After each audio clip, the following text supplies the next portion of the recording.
to reach 270 electoral votes needed to win the presidency. I'm not here to declare that we've won, but I am here to report that when the count is finished, we believe we will be the winners. On the other hand, Democratic candidate Joe Biden is predicting victory over Trump after media networks projected him to win critical states of Michigan and Wisconsin.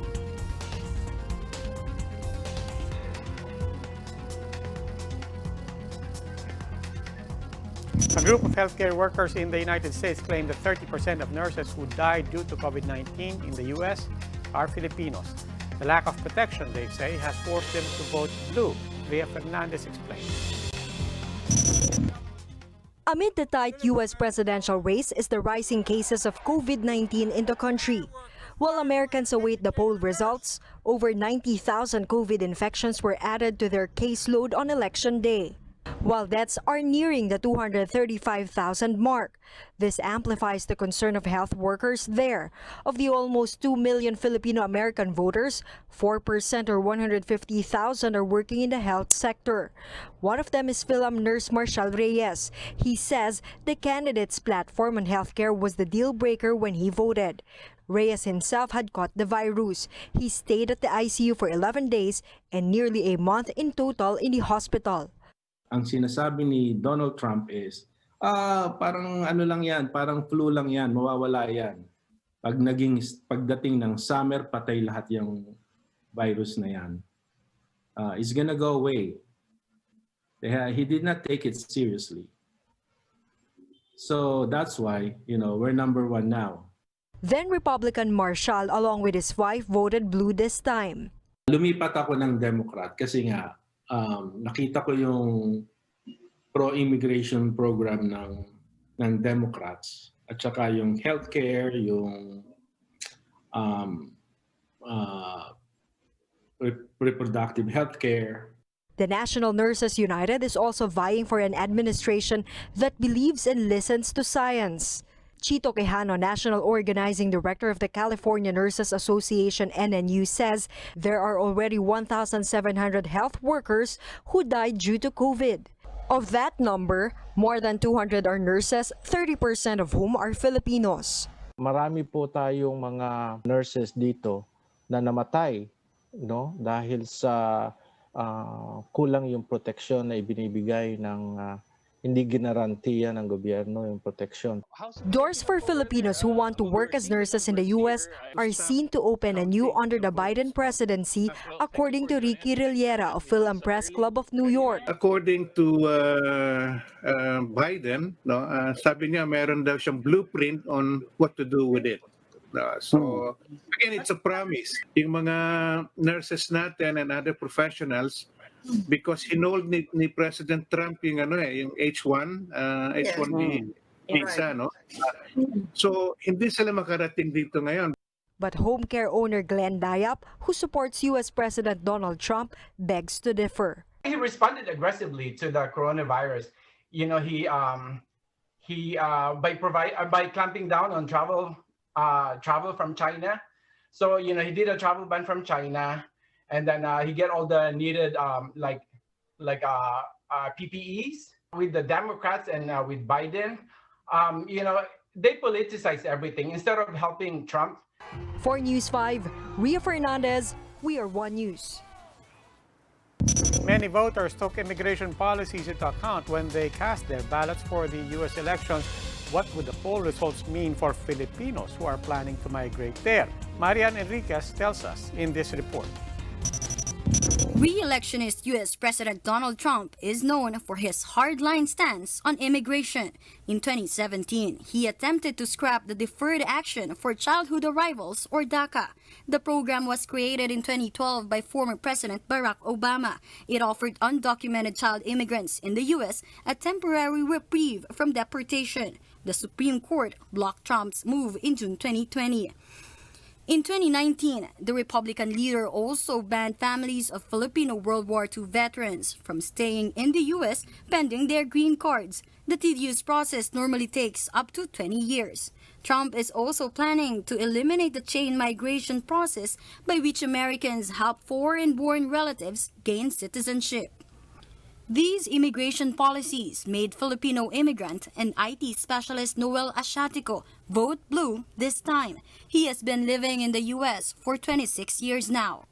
We should not forget that this country is a nation of immigrants, and this country is built through immigrants. My personal opinion is that no one should be denied of coming to this country for a better future for yourself, for your family. California-based immigration lawyer Rodel Rodis believes that if Democrat candidate Joe Biden wins, he will continue Obama's immigration policies, having served as his vice president. When it comes to immigration, I assume he will be reopening the executive order or reissuing the executive order for the beneficiaries of the Filipino World War II veterans. Trump was in the direction of limiting it, making it less, and having people wait longer. Rodis fears a Trump win might mean another try at scrapping DACA and terminating the chain migration process. Amid pandemic, Trump even shut down America's legal immigration system, blocking the entry of temporary foreign workers and some applicants for permanent residence to curb transmission. The problem is under his management, there will never be a time that it will get better. In fact, it has gotten worse. Whoever wins the presidential election will determine the fate not only of Philippines, but as well as those applying to migrate in the U.S. For News 5, Marian Enriquez, we are One News. Let's take a quick break. When the big story returns. For the vaccine czar, a lifting of restrictions in Metro Manila might not be too far off. That is, if the downtrend in cases continue. And what are the odds that a vaccine against COVID-19 could actually be available by May next year? Find out next.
Good evening, I'm Robbie Alampay. You're still watching The Big Story.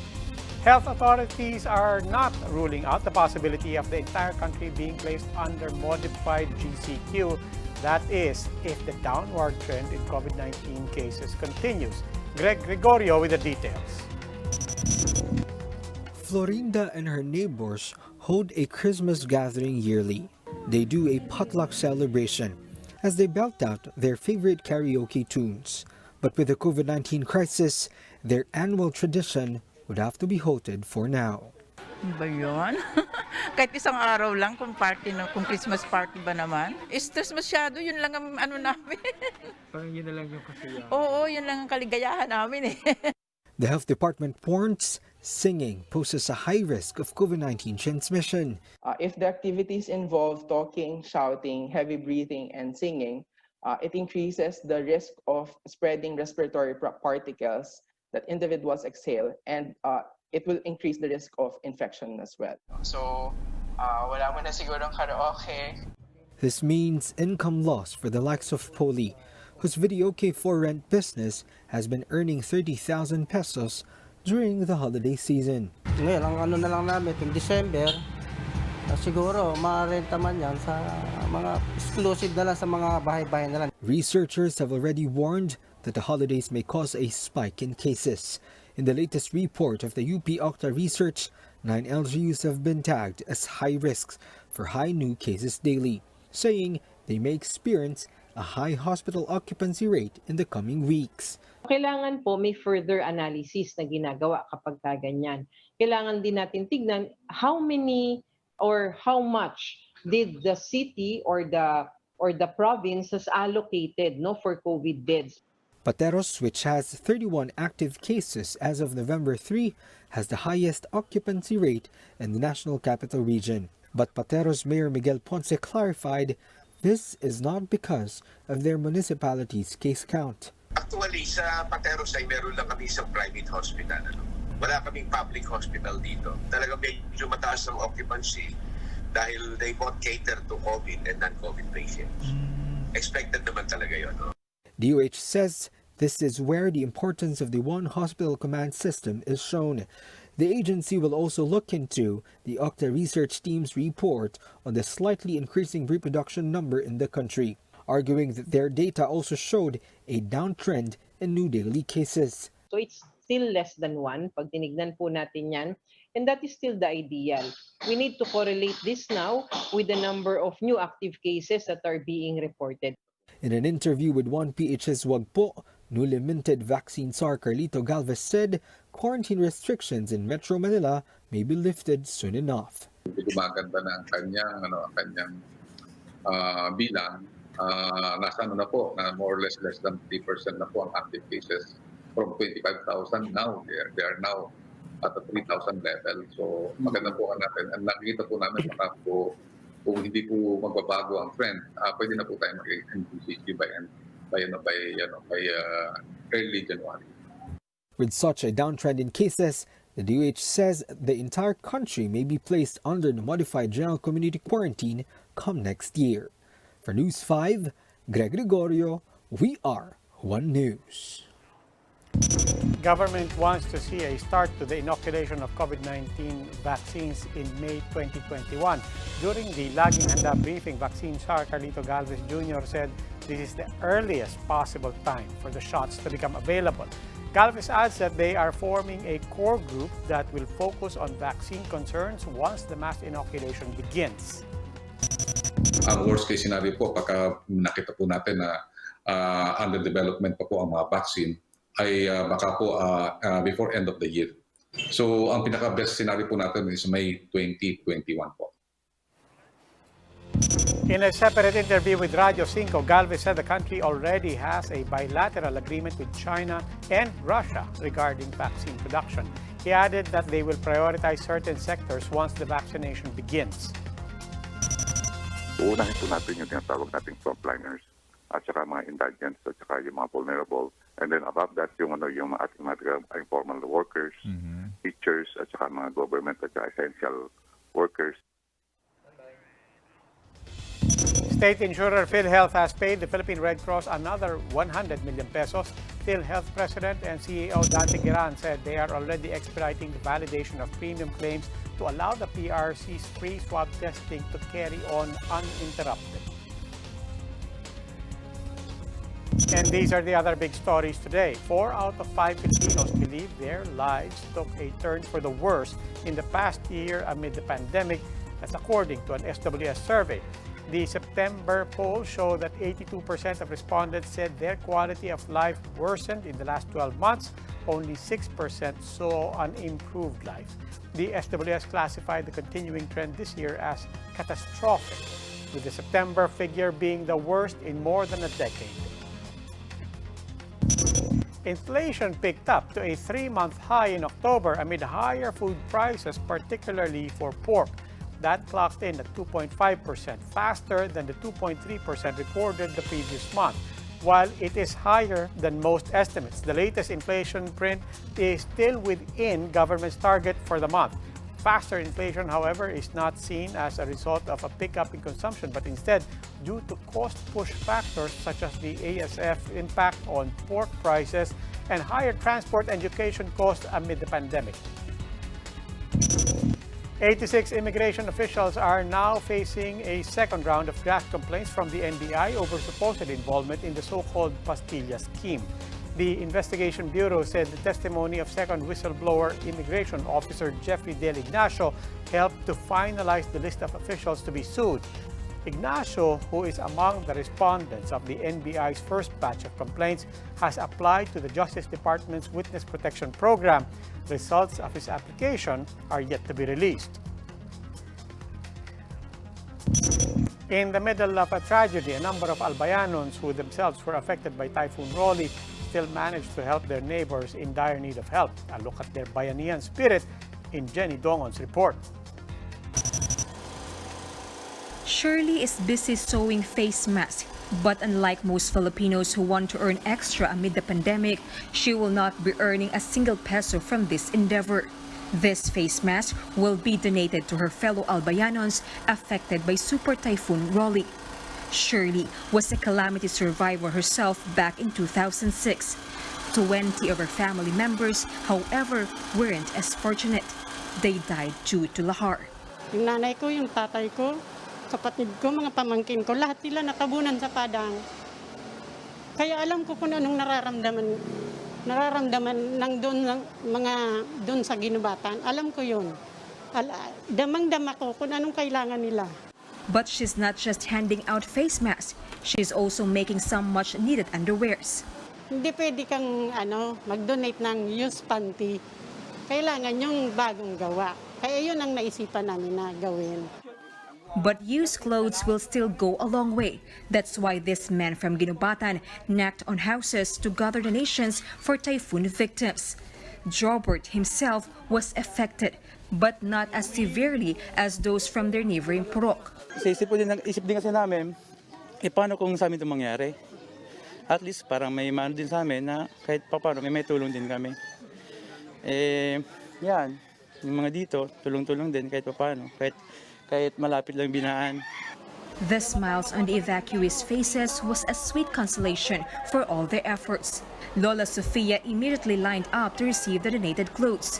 She said they lost everything due to the typhoon. Naglipat kami, puro puti kami. Yung asawa ko nga, brief na lang natira kasi naiwan na yung short, nasabit. But more than the material donations, some of the survivors are in need of psychosocial first aid for trauma. The Social Welfare Department has started offering this service. Counseling or mental health support will be offered to victims in Catanduanes and will be followed by those from other parts of Bicol. For News 5, Jenny Dongon, WR1 News. We'll pause for another quick break. When we return, hotels threaten to stop isolation services for OFWs if government fails to pay its mounting debt. Stay with us here on One News.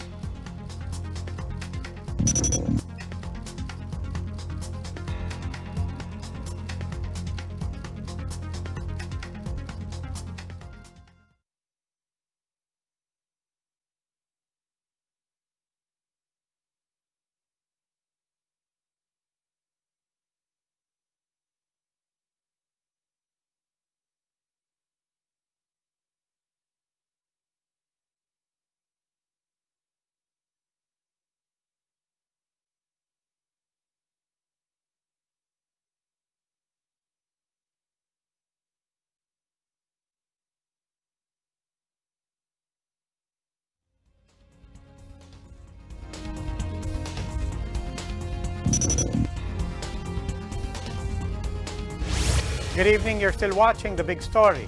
Several quarantine hotels are warning to stop providing services to repatriated OFWs.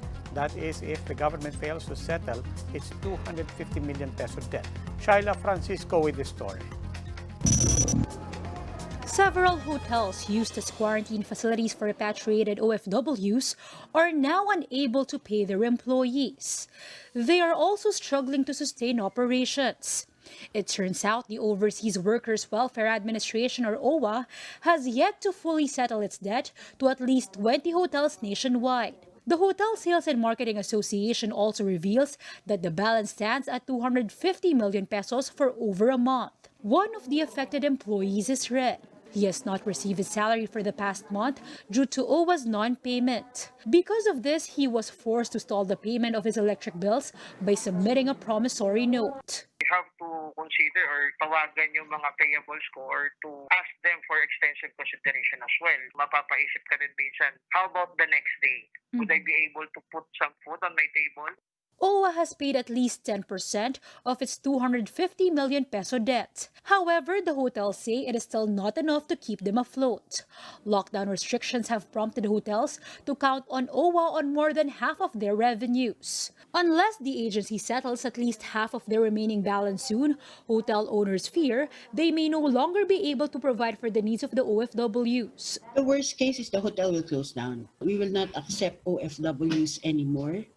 And we just have to wait for the checkout of each and every OFW guest. Kailangan namin ng pambili ng ulam at bigas at kung ano-ano pa para mapakain namin ng mga OFWs namin. The Labor Department is giving OWA 7 days to settle its debt. In less than 1 week, lahat mga payables ng OWA sa mga hotels natin will be fully settled.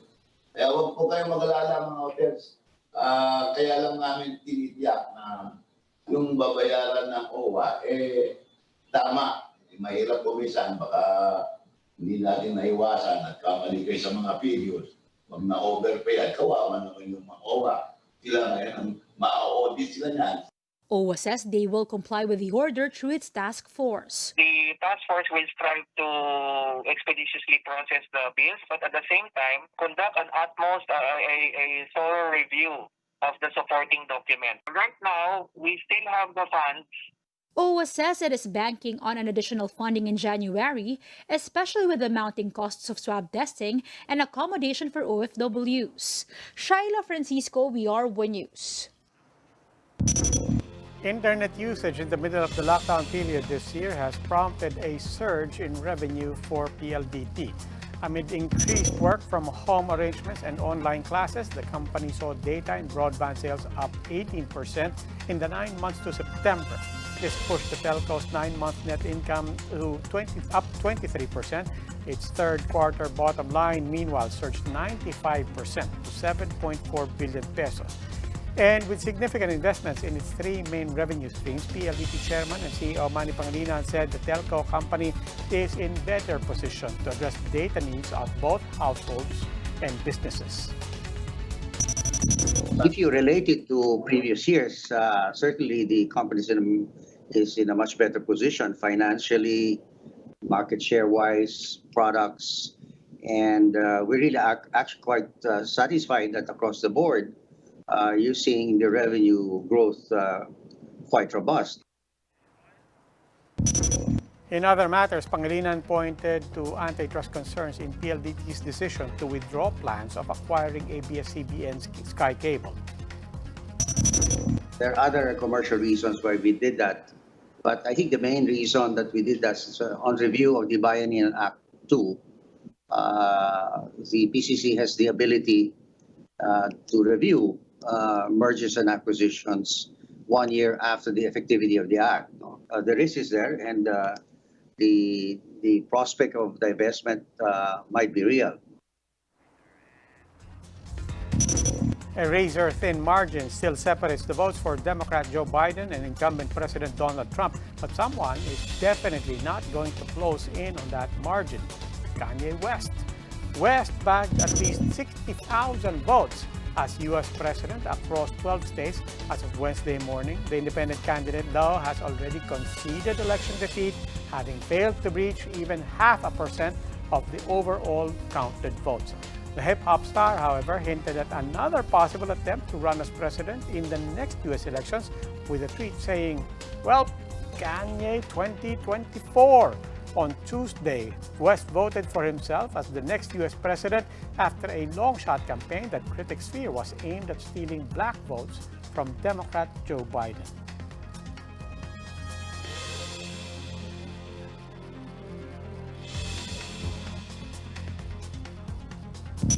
Meanwhile, let's check again on the partial results of the U.S. presidential elections. We see the blue wave continuing to dominate, with Biden notching 243 electoral votes against Trump's 214. In Reuters' partial tally, 6 states have yet to finalize their vote. Trump leads in 3 swing states in the East, which could give him a major boost if realized. Blue-leaning states, Nevada and Arizona, meanwhile, could stomp on his re-election bid if they finish the vote count ahead of time and place Biden back in the White House.